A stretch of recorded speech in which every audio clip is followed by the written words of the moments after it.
This channel does not promote any violent, harmful, or illegal activities. All content provided by this channel is meant for an educational purpose only.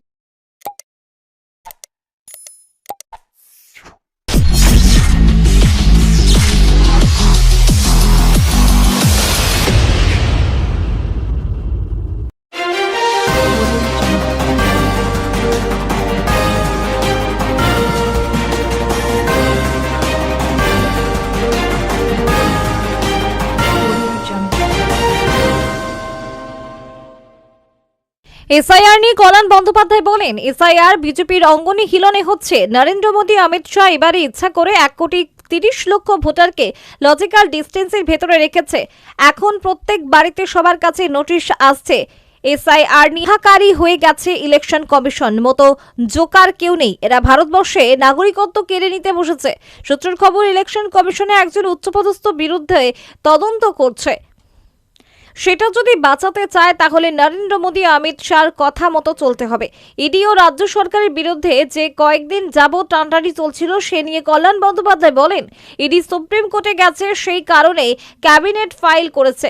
সিঙ্গুরে প্রধানমন্ত্রীর সভা নিয়ে বলেন, উনি এসে বলুন না কৃষকদের স্বার্থ দেখার দরকার নেই, দরকার শিল্পপতির স্বার্থ দেখা। নরেন্দ্র মোদীর সরকার তো সাধারণ লোকের না, ওর সরকার হচ্ছে শিল্পপতিদের সরকার। নরেন্দ্র মোদীর সরকার হচ্ছে দুষ্টু লোকেদের সরকার, যারা ব্যাংক ফ্রড করেছে তাদের সরকার।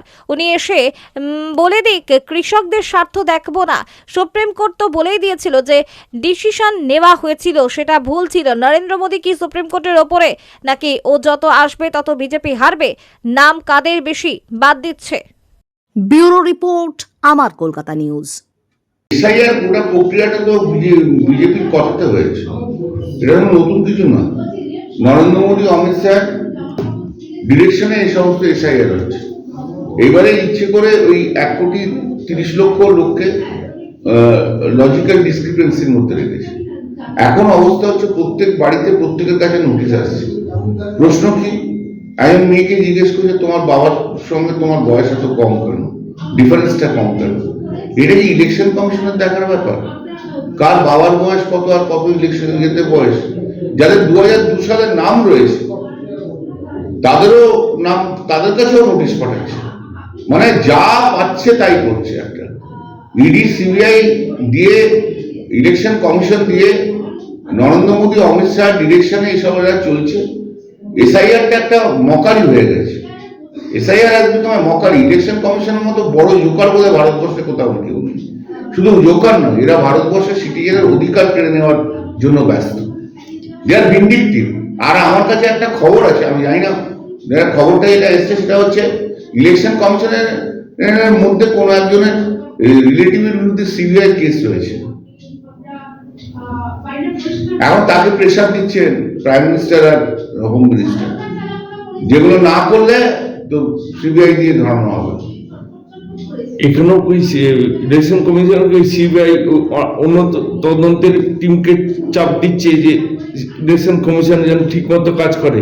না না, ইলেকশন কমিশনকে তো বলেই দিচ্ছে নরেন্দ্র মোদী, অমিত শাহ, এত নাম কাটতেই হবে তোমাকে, নাহলে তোমাদের ওদের মধ্যে কেউ আছে যার কোন এক রিলেটিভের বিরুদ্ধে সিবিআই কেস রয়েছে।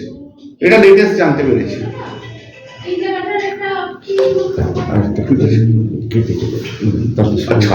আর একটা ওই যে যেটা বললাম ওটা একটু কোনটা বলছি কি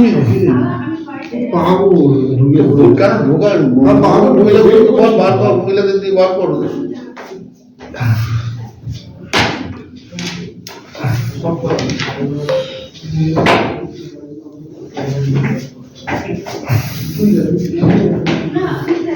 সেদিনকে যে ইডি হামলা হলো সেই নিয়ে রাজ্য সরকারও সুপ্রিম কোর্টের কাছে ক্যাবিনেট ফাইল করেছে। সেই ক্ষেত্রে কি ব্যবস্থা নেওয়া? রাজ্য সরকার যায়নি, যাচ্ছে ইডি। আচ্ছা, ইডি যাচ্ছে বলে আমরা খবরটা জানতে পেরে রাজ্য সরকার ক্যাবিনেট ফাইল করেছে। ইডি যাচ্ছে, এখনো ওরা ফাইল, কালকে আমি শুনেছি যে ডিপার্টমেন্টে ফাইল করেছে, তারপর এখন দেখা যাক কবে। তাতে এই মুখ্যমন্ত্রীর উপর যে ওরা এগুলো ভাই কোর্টে আবেদন করবো, এগুলো আপনাদের কাছে এখন কিছু বলবো। ঠিক আছে।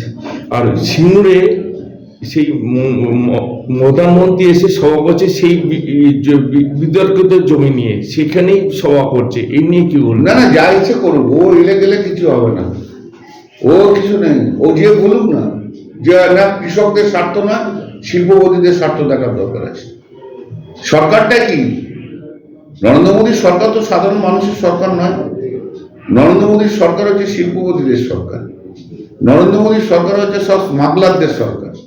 নরেন্দ্র মোদীর সরকার হচ্ছে যারা ব্যাংক ফ্রড করেছে তাদের সরকার। নরেন্দ্র মোদীর সরকার হচ্ছে চোর ডাকাতের সরকার। তো এসে বলে দিক কৃষকদের স্বার্থ দেখবো না। ওখানে জমি উচিত ছিল কি না ছিল হওয়া তো সুপ্রিম কোর্ট ডিসাইড করে দিয়েছে। সুপ্রিম কোর্ট তো বলেছে অ্যাকুইজিশনটা ভুল ছিল। নরেন্দ্র মোদীকে সুপ্রিম কোর্টের ওপরে নাকি ও যত আসবে তত হারবে বিজেপি। বিজেপির সমস্ত উল্টোপাল্টা লোক রয়েছে এখানে, কি হবে? নাম কাদের বেশি বাদ দিচ্ছে ভাই? সব তো নাম বেশি বাদ দিচ্ছে হিন্দুদের। গ্রাউন্ড ইয়েটা জানো? মানুষ খেপে গেছে বিজেপির ওপরে। হই হই করে 260-এর ওপর বেশি সিট নিয়ে মমতা ব্যানার্জি আবার আসবে তৃণমূল কংগ্রেস। সেই ইডি সিবিআই দেখাও, ইলেকশন কমিশন দেখাও, মানুষের স্বার্থে আমরা লড়ছি। তা মানুষ যেভাবে খেপেছে না বিজেপির ওপরে, সবাইকে প্রমাণ করতে হচ্ছে মেয়েদের যে আমার বাবার নাম এই ছিল, বিয়ে হয়ে গেছে, বাবা মারা গেছে, তাকে তুলে নিয়ে আসবে নাকি?